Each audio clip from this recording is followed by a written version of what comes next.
Hello everybody, this is Oliver Hines from underground.com. I'm very happy to say we're with Mike from Moonspell. Hey there, how you doing? Very well, thank you. How are you? Good, good. Just came from the science session. The signing session. I thought it's a science session. No, signing session. Oh, was that? Yeah, I know. It was very good. Yeah, it was great. I mean, obviously you got the book right there, Wolves Who Were Men. Biography. Yeah. Written by Ricardo S. Emory, which is the same name as our guitar player. Okay. People get confused. It wasn't our guitar player that did the book. Look at that, you're jealous.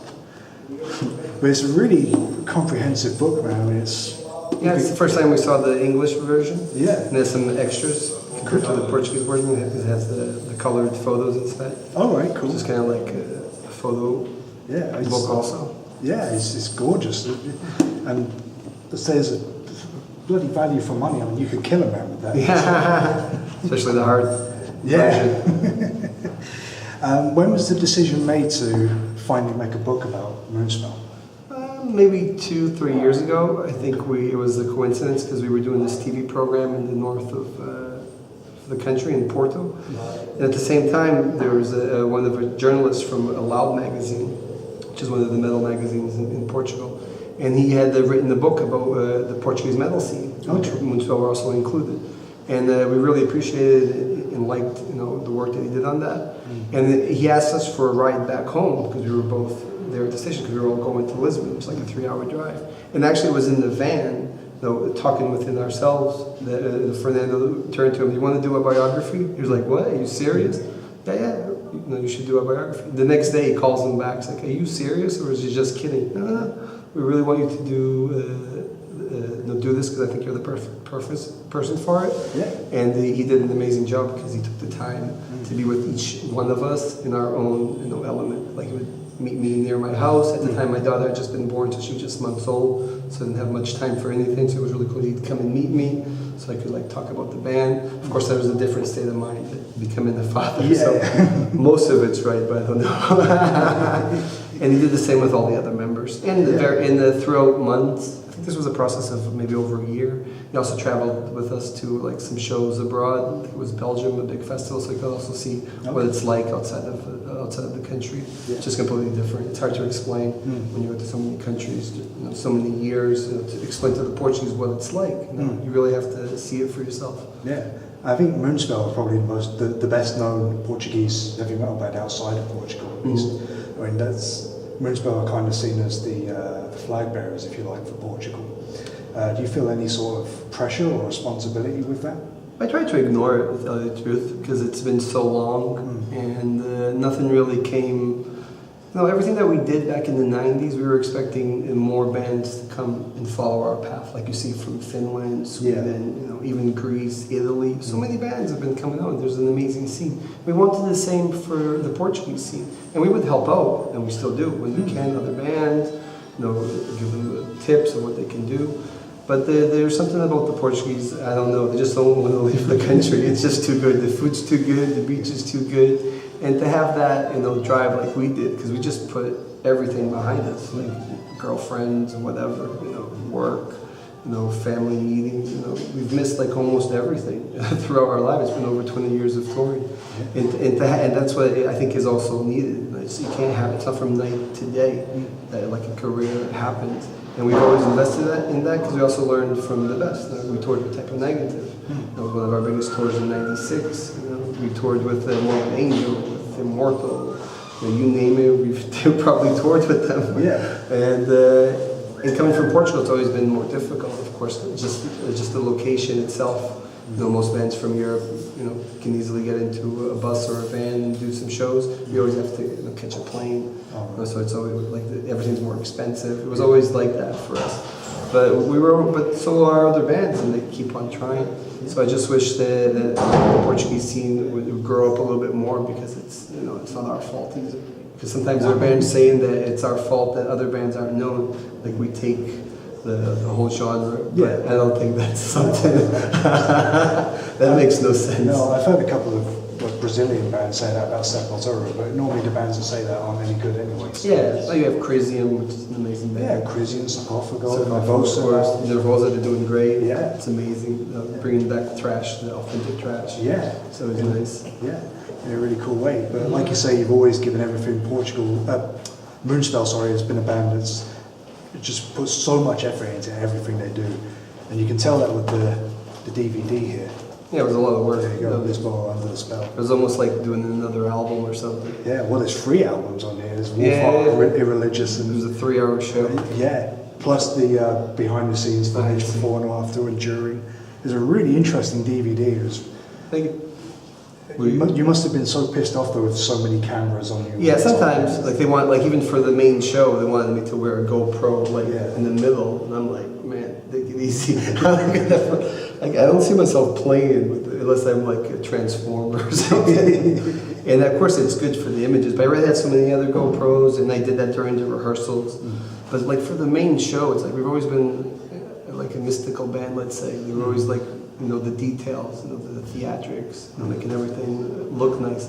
At least in my head, it didn't make any sense. I'd feel like a robot if I was wearing that. Because in the scenes, like the main scenes that you see, then I'd probably have a strap on and this lead or something. I don't know. Maybe the next DVD can convince me to do it. But again, there's so much, like you said, there is that atmosphere to Moonspell and everything, and that's been put fully behind the latest album, 1755.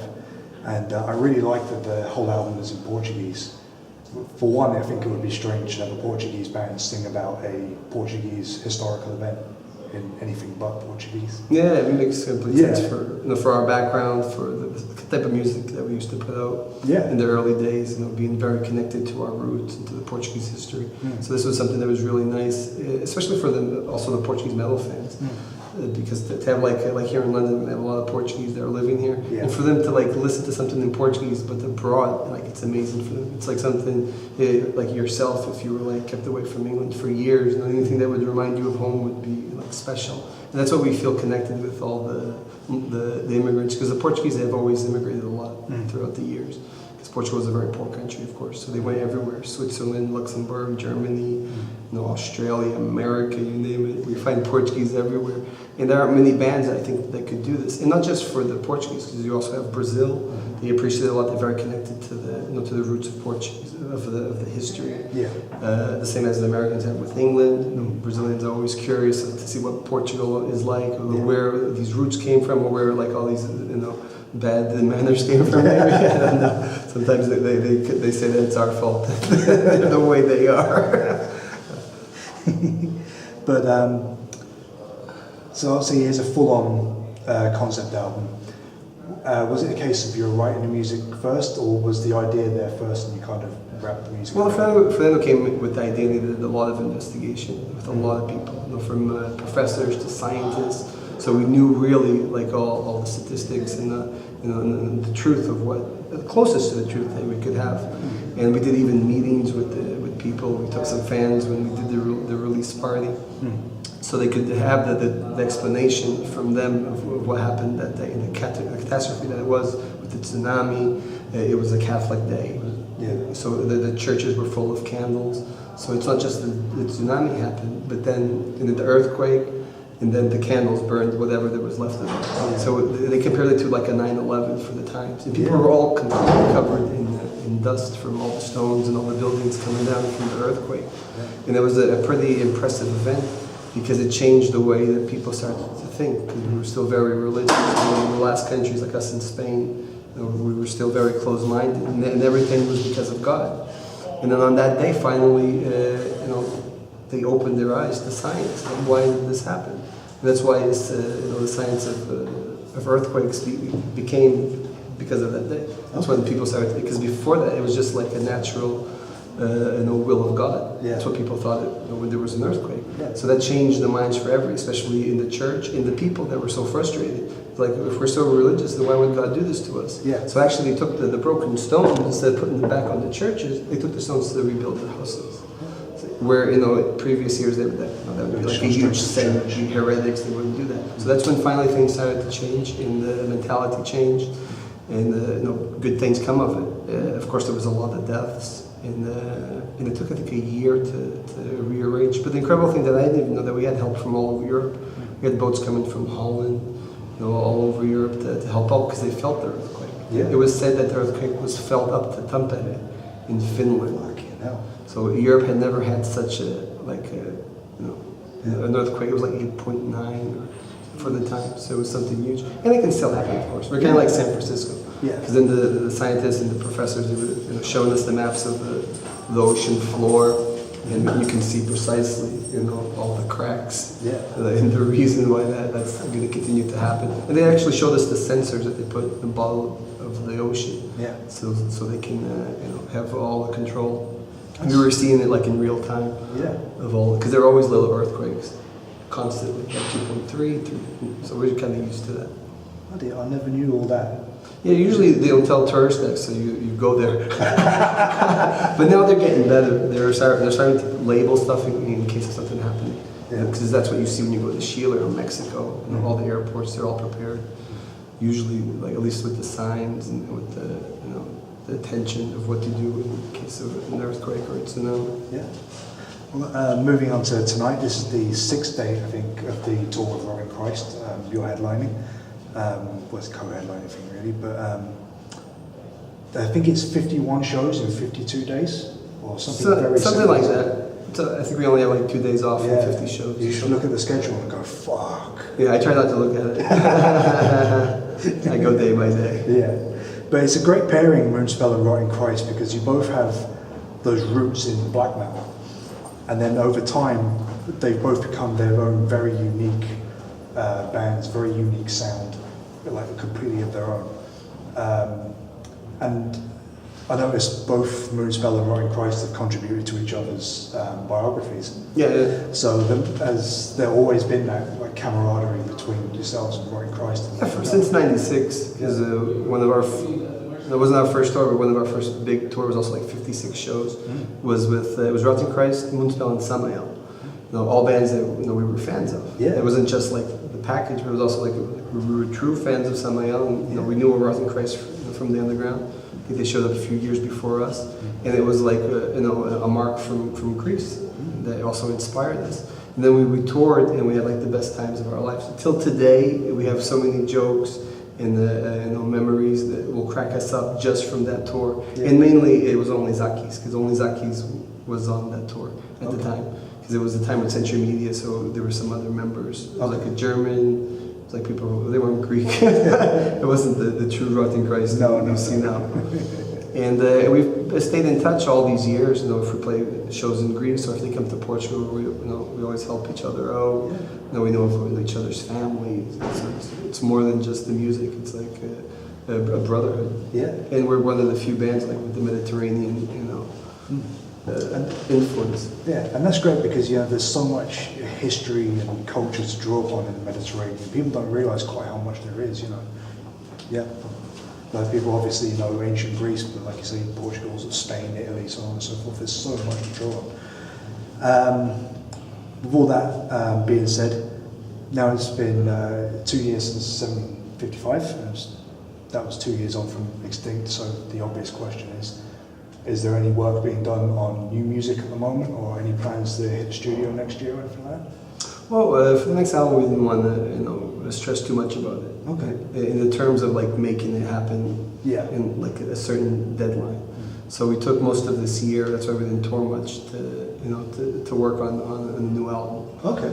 So hopefully, if everything goes right, 2020. Should be a surprise, but we don't want to really get too much into it. No, we still have like a huge tour ahead of us, and it's really important for us. It's like a celebration to see all the people, they call the new fans or the old fans. Yeah. And it's also inspiring for what we're going to end up doing. So even though we worked on stuff, for sure, when we get back to the material after this tour, some things might change. Because some songs only really make sense for us if they work really live. Yeah. Sometimes if you're cooped up in the studio too long, you forget the importance, which is the audience. Yeah. So I hope that's going to be a good mix. Absolutely. I mean, I've been looking forward to this since it was announced 8 months ago, because I've never seen Moonspell. Okay, cool. Every time Moonspell are playing in London, I'm out of the country or can't make it, or so on and so forth. I always seem to miss Moonspell. So literally for 8 months I've been fucking crossing off in the calendar. Awesome. That's what we need. Yeah. Just finally, to end on something a little bit lighter. Next year is the Euros. Can Portugal win? I don't think so. But I'm a skeptic. Not the biggest football fan because I was brought up in the States, so my favorite sports were baseball and American football, hockey, and stuff like that. Okay. Of course, living in Portugal since I was 12, you have to get into it. So when, at least the national team, I turn into a Portuguese. Like I'll turn on the TV and I'll get excited, my heart will hurt. Like, why am I doing this? But it's so nice to see the whole country supporting, and you don't get many chances to do that. So that's really a nice thing. And with our team, you know how it is. Like everybody expects Ronaldo to win everything, but it's possible. He's like he's only one guy. You know he's the biggest player in the world, or was, I don't know.